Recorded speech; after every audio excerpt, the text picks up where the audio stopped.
E aí, pessoal, abrindo segunda-feira com dois assuntos importantes aqui.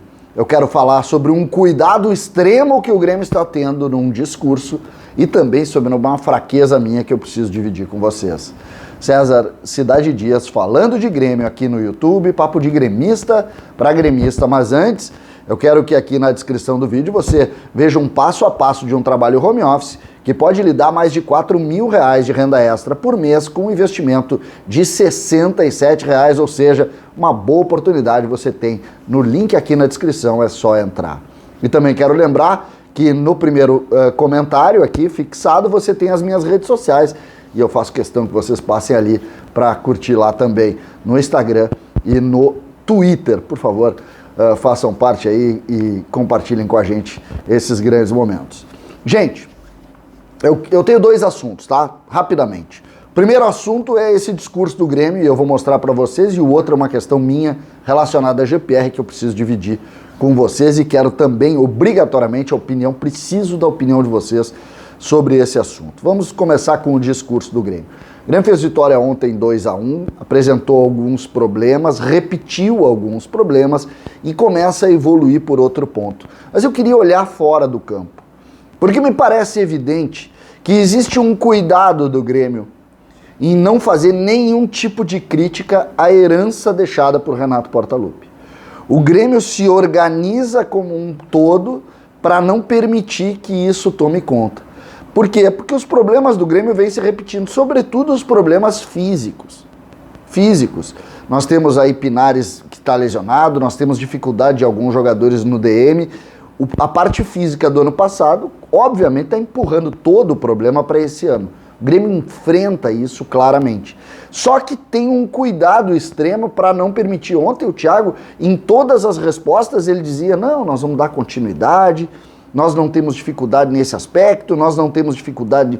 E vai claramente controlado em cima de um cuidado que eu considero muito respeitoso. Não é aqui nenhum tipo de crítica a esse cuidado. Eu gosto quando o Grêmio encara seus processos com continuidade, porque não adianta olhar para trás. Não serve olhar para trás. Então, eu estou aqui mais para elogiar o cuidado dessa linha extrema. E mais, em razão desse cuidado, ele, Thiago, não pode ser prejudicado pela crítica nossa.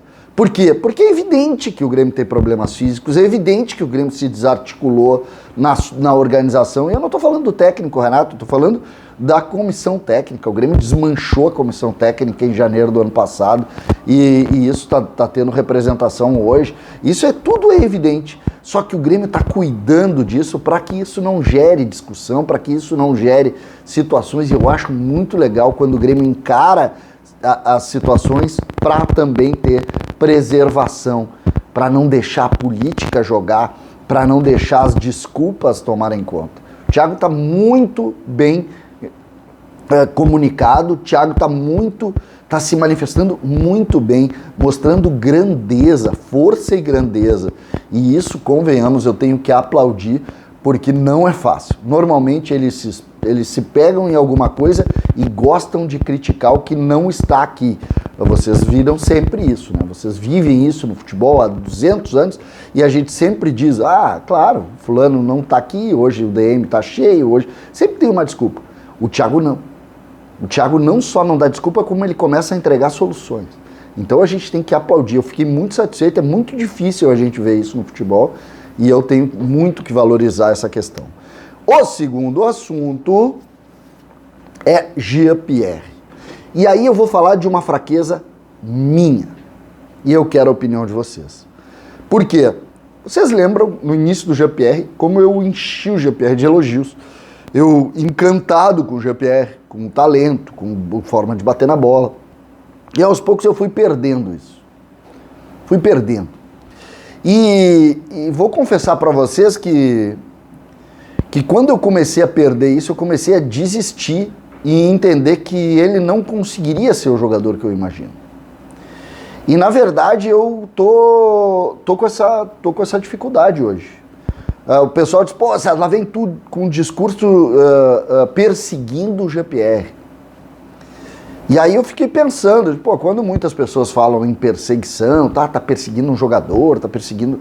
Eu fiquei com um sentimento que não é bom, porque, pô, não tô aqui para perseguir alguém, não tô aqui para passar o sentimento de perseguição, eu tô aqui para dar opinião, para dizer o que eu tô vendo. Então, quando começa a trazer assim, isso é um momento, é uma bronca tua, eu fiquei de, pô, isso é uma fraqueza, não pode acontecer. E um comentarista não pode ser movido por alguma coisa que possa ser, de alguma maneira, além do que a gente está vendo. E eu confesso para vocês que eu vivo um momento de dificuldade na análise do GPR, porque eu não consigo mais entender o GPR do jeito que ele está jogando como uma solução para o Grêmio. Eu vejo, ontem, por exemplo, fiz força para gostar dele no jogo e não consegui gostar. Achei mais uma vez jogando num espaço de campo que não faz nada, que ele dá de vez em quando um passe longo, mas nada, que não botou o pé dentro da área nenhuma vez, não deu um chute no gol, não deu um passe para lance de gol, nada. E já tinha sido assim na outra, e já tinha sido assim na outra, e já tinha sido assim na outra. E aí eu pergunto, isso é meu? Isso é meu? Será que eu tô vendo errado? Será que eu não consigo enxergar que o problema é outro? Por exemplo, muitos de vocês colocaram César, o problema dele é físico. Meneghetti até me disse, César, eu acho que o problema dele é físico. Será? Ontem ele jogou 90. Ontem, pela primeira vez, fazia tempo ele não jogava 90. Ontem ele jogou 90. E nada saiu do pé dele. Nada. Nada, não aconteceu nada. Foi um lançamento lá pro Ferreira e nada. E aí eu preciso tentar entender como que a gente vai analisar o GPR, que está sendo um jogador de difícil análise. Muito difícil. Por quê? Porque quando eu vejo, eu tenho a sensação de que sempre que ele toca na bola, tu tem a sensação, agora ele vai. Sempre. Então, todo mundo tem. E aí quando isso começa a se desenvolver, tu diz, pô, mas não aconteceu nada de novo. Nada. E aí tu começa a dizer, pô, o 10 do Grêmio tem que dar mais. E esse é o meu sentimento. Então, eu tô colocando aqui, eu quero entender exatamente que jogador é esse. Como que a gente vai ver ele jogar, como que a gente vai ampliar esse aspecto. Eu vou confessar que essa fraqueza é uma coisa que é o que eu tô vendo, eu vou tentar buscar, vou deletar, dar um reset na cabeça para tentar tirar qualquer tipo de preconceito, para ver ele voar de novo e resolver as coisas, mas eu vou confessar para vocês que eu preciso mais do que isso. Isso para mim, o que ele está apresentando, o que ele apresentou desde que ele voltou da lesão, é insuficiente para o que eu entendo para aquela função. Eu estava acostumado, por exemplo, talvez seja isso, a ver Luan, que com todas as suas dificuldades entrava na área, era goleador, era líder de assistência, estava sempre criando solução. Mas não é o Luan, é outra função, tá bom. Então qual é a função? O Michael, por exemplo, quando joga de volante, entrega um monte de coisa. Também é preciso dizer isso. Então, em cima dessa realidade é que a gente precisa tentar colocar. Eu vou fazer uma força imensa para não ter nenhum tipo de situação relacionada ao passado. A gente falou de não olhar para o passado, eu vou tentar não olhar para o passado dele.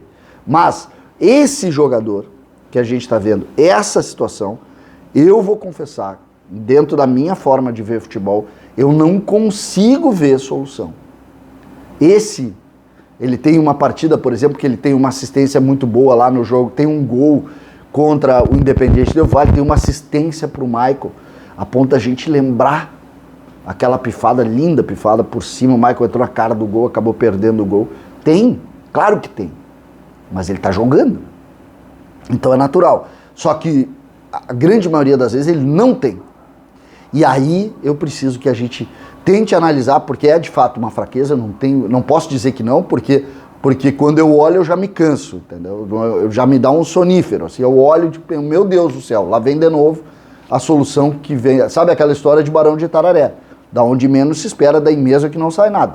Então eu tô um pouco assim, e eu vou fazer muita força para tentar reverter isso na minha cabeça. E espero contar com o apoio de vocês no sentido de também alertar, porque essas coisas não podem acontecer. Quando a gente acha uma situação, ontem, por exemplo, muito recebi essa questão de, tu tá perseguindo, e eu confesso que a última coisa que eu vou fazer é perseguir o 10 do Grêmio. Tudo que eu quero é que o 10 do Grêmio nos encha de alegria.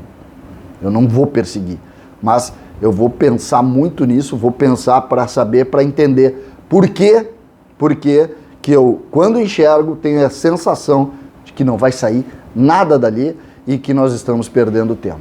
César Cidade Dias falando de Grêmio aqui no YouTube.